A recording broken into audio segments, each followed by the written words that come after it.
আসসালামু আলাইকুম। Microsoft office application কোর্সে আজকে লেকচার 6 নম্বর লেকচারে আমরা দেখব পেজ লেআউট মেনুর কাজ।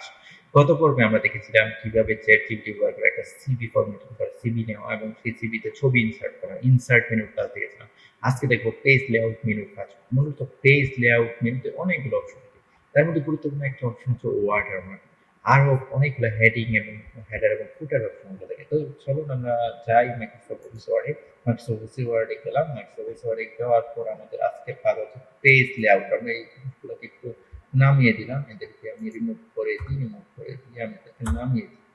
নামিয়ে দেওয়ার পর আমি এখানে আজকে কাজ হচ্ছে পেজ লেআউট। পেজ লেআউটের প্রথম অংশ হচ্ছে পেজের থিম। পেজের থিমটা কি ধরনের হবে, কি ধরনের পেজ আমরা নিব। তারপরে হচ্ছে কালার, পেজের কালারগুলো সম্পর্কে আলোচনা, পেজের ফন্ট নিয়ে আলোচনা, অফিসের ফন্ট, এই জিনিসগুলো আসলে ব্যবহার, কিন্তু যে ব্যবহারটা বাস্তবায়ন তা হচ্ছে ওরিয়েন্টেশন। ওরিয়েন্টেশন হচ্ছে দুই ধরনের, পোর্ট্রেট ওরিয়েন্টেশন হতে পারে, ল্যান্ডস্কেপ ওরিয়েন্টেশন হতে পারে। সাধারণত একটা বই, ধরেন এটা একটা বই, এই বইটা এই অবস্থায় যদি থাকে তাহলে এটাকে আমরা বলবো ল্যান্ডস্কেপ, যদি এই অবস্থায় থাকে তাহলে আমরা বলবো পোর্ট্রেট। তাহলে আমরা জানি যদি আমাদের হাইট থেকে বেশি, ওয়েট থেকে কম, তাহলে এটা হচ্ছে পোর্ট্রেট। যদি আমাদের হাইট থেকে কম, ওয়েট থেকে বেশি, তাহলে বলবো আমরা ল্যান্ডস্কেপ। এবং মার্জিনের ক্ষেত্রে আমরা সাধারণত নর্মাল বা ন্যারো মার্জিন ব্যবহার করি, কিন্তু অন্যান্য মডারেট মার্জিনও আছে। মার্জিন মানে আমাদের যে কোনো একটা পেজের চারপাশে যে অংশটা বর্ডারটা আছে সেটাই হলো মার্জিন। তাহলে ওরিয়েন্টেশনে বুঝলাম, মার্জিন বুঝলাম। পেজ সাইজ, পেজ অনেক রকম সাইজ হতে পারে, যেমন লেটার সাইজ, তারপর লিগাল সাইজ। আমরা সাধারণত লিগাল এবং এফও দুই ধরনের কাগজ ব্যবহার করি নর্মাল টাইমে। লিগাল এবং এফও যে কোনো একটা পেজে আমরা দিই। লিগাল পেজে হচ্ছে 8.5 ইঞ্চি থেকে 14 ইঞ্চি পর্যন্ত, এবং এফোরে হচ্ছে 8.27 ইঞ্চি থেকে 11.69 ইঞ্চি পর্যন্ত।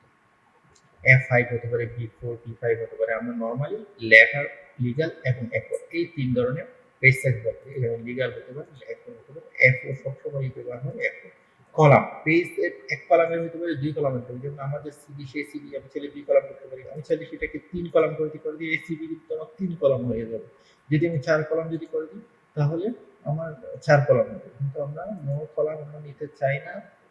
3 কলামের মধ্যে আমরা নিতে চাই নরমালি। আমি চাই যে আমার এসসিবি হয়ে যাক 1 কলাম, তাহলে আমি একে ক্লিক করবো, তাহলে 1 হয়ে যাবে। আমরা নরমালি 1 কলাম, 2 কলাম, 3 কলাম পর্যন্ত বিভিন্ন কাজে ব্যবহার করি। তাছাড়া পেজের একটা ব্রেক অপশন আছে, যখন আমি পেজ ব্রেক করবো, যখন আমি যদি এখানে যদি পেজ ব্রেক করি তাহলে এখানে নতুন একটা পেজের ক্রিয়েট হবে।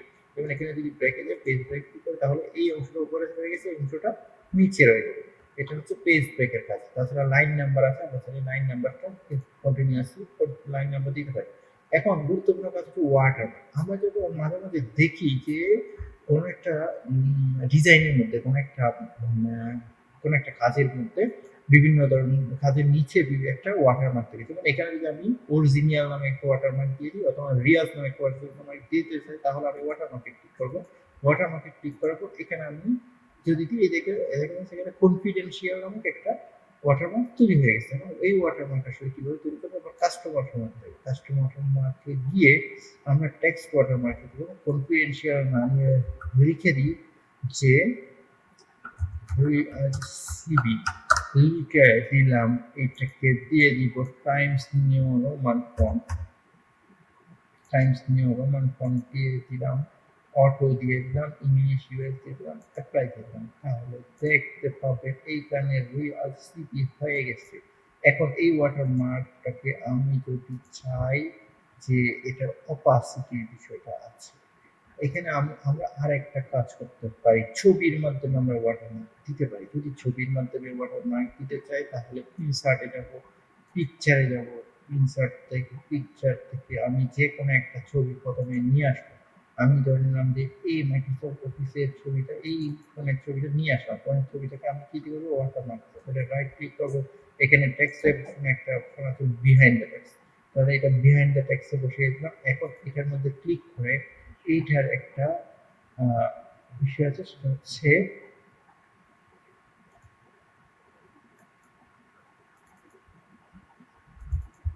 এই ছবিটার আমরা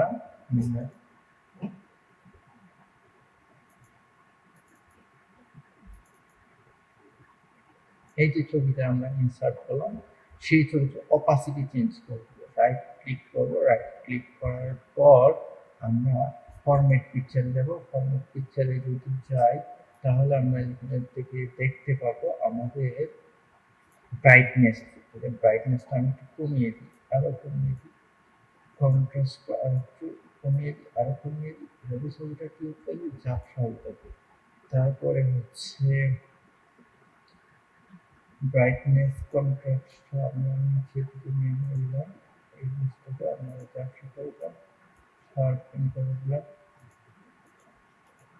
অপাসিটি বিষয়টা যেমন দেখতে পাচ্ছি না, অপাসিটি নামক একটা বিষয় থাকে, অপাসিটি যদি আমরা পরিবর্তন করে দিই তাহলে দেখা যাচ্ছে আমার এই জিনিসটা ঝাপসা হয়ে যাবে। তাহলে এখানে ক্লিক করি, আবারও ক্লিক করি, ব্রাইটনেসটা আরো কমিয়ে দিই, ব্রাইটনেসটা বাড়িয়ে দিতে হবে না, ব্রাইটনেসটা বাড়িয়ে দিই, কন্ট্রাস্টটা কমিয়ে দিই, পিকচার কালার বলা আছে, স্যাচুরেশন বলা আছে, এই জিনিসটা স্যাচুরেশন বলা আছে, কালার আছে, গ্লোয়িং শ্যাডো বিষয় আছে, প্রিসেটের বিষয় রিফ্লেকশন, শ্যাডো, শ্যাডোর মধ্যে ট্রান্সপারেন্সি 100% বাড়িয়ে দিয়েছে, কমিয়ে fill colour, fill colour no fill, কোনো ফিল নাই, প্যাটার্ন ফিল দিতে পারি, তারপরে না দিয়ে এখানে বিভিন্ন ধরনের প্যাটার্ন আছে, এগুলো দিব না, নো ফিল দিয়ে দিব। কারণ আমরা যে কোনো ছবিকে আমরা ইমেজের নিচেও ব্যবহার করতে পারি, এটাও আমাদের একটা কাজ গেল। আরো কিছু কাজ আছে, যেমন আমার এখানে অপশন আছে পেজ লেআউট অপশনের মধ্যে পেজের যে বর্ডারের বিষয়টা আছে, পেজের কালারটা বিষয়টা, পেজের কালার আমরা চাইলে চেঞ্জ করে দেওয়া হবে। অনেক সময় গ্রিন কালারের পেজ দরকার হয়, আমরা তখন গ্রিন কালারের পেজের মধ্যে অনেক সময় ব্লু কালারের পেজ আমাদের জিনিস লিখতে হয়, তখন আমরা ব্লু কালারের পেজ দিয়ে দিব, নীল কালারের পেজ দিব, যেমন ইচ্ছে পেজ আমরা ইচ্ছা মতো একটা পেজ দিয়ে দিব। পেজে যদি বর্ডার দিতে চাই বিভিন্ন ধরনের ডিজাইনের বর্ডার থাকে, তখন আমরা এখানে 3 লাইনের বর্ডার পাই, 2 লাইনের বর্ডার পাই, ডটেড লাইন পাই। আমি এই বর্ডারটা চাইলে যদি দিতে চাই তাহলে এই বর্ডারটা দিয়ে দিব। পেজের কালারটা তাহলে আমরা এই পাশ থেকে নো কালার করে দিলে পেজের কালার কোনো কালার আসবে না। পেজের ইনডেন্ট লেফট অথবা রাইট হতে পারে, পেজের স্পেসিং কেমন হবে, বিফোর এবং আফটার বিষয়গুলো আছে, এক পেজ থেকে আরেক পেজ দূরত্ব কেমন হবে, পেজের পজিশন, টেক্সট বিষয়গুলো আসলে আমাদের এখানে চলে আসবে কাজ করতে করতে। যেমন এখানে ক্লিক করলাম, আমরা এখানে অ্যালাইন টু পেজ মধ্যে পেজের আমরা বিভিন্ন ধরনের অপশন পাই যাই। এটা হচ্ছে পেজ লেআউটের কাজ। আজকের ক্লাসে আমরা দেখলাম পেজ লেআউটের কাজ। পেজ লেআউটের আমরা দেখলাম মার্জিন, ওরিয়েন্টেশন, পেজের সাইজ, পেজের কলাম, পেজের ব্রেক, পেজের লাইন নাম্বার, পেজের ওয়াটারমার্ক, পেজের কালার, পেজের বর্ডার, এই বিষয়গুলো সম্পর্কে জানলাম। এখানে সবচেয়ে বেশি ব্যবহার হয় ওরিয়েন্টেশনটা, পেজের সাইজটা, কারণ আমাদের সাইজটা প্রিন্ট করার জন্য একটা অন্যতম গুরুত্বপূর্ণ ম্যাটার। কোনো কিছু আমরা যখন প্রিন্ট করতে চাই তাহলে অবশ্যই কাগজের উপর নির্ভর করে, সুতরাং কাগজের উপর যেহেতু নির্ভর করে আমাদেরকে অবশ্যই এমনভাবে প্রিন্ট করতে হবে যাতে কাগজ নষ্ট না হয়, এবং আরও বিষয় হচ্ছে কোনো একটা বিষয়কে প্রিন্ট করতে হলে আমাকে আমার যে কাগজ রয়েছে, আমাদের প্রিন্টার রয়েছে, সেই জিনিসগুলো মেনটেন করতে হয়। সেক্ষেত্রে আমাদের ওরিয়েন্টেশন একটা ফ্যাক্ট, সাইজ একটা ফ্যাক্ট, এবং কলাম একটা ফ্যাক্ট। সুতরাং আজকের ক্লাসে আমরা এই বিষয়গুলো সম্পর্কে জানলাম, এই বিষয়গুলো সম্পর্কে আমরা কাজ করতে করতে শিখবো। আমি বিশ্বাস করি যে কাজ যখন আপনি করবেন আপনার অনেকগুলো সুবিধার সম্মুখীন হবেন, কিন্তু আস্তে আস্তে যখন আপনি কাজ করতে থাকবেন, সুতরাং আপনার অসুবিধাগুলো আপনিই সমাধান করে ফেলতে পারবেন। মানে সমস্যা আসবে, কাজ করার সময় সমস্যার সমাধান করবেন। এভাবে যখন কাজ করবেন আপনার কাজ হবে অনেক গতিশীল, অনেক অনেক বেশি প্রফেশনাল। ধন্যবাদ সবাইকে। আসসালামু আলাইকুম।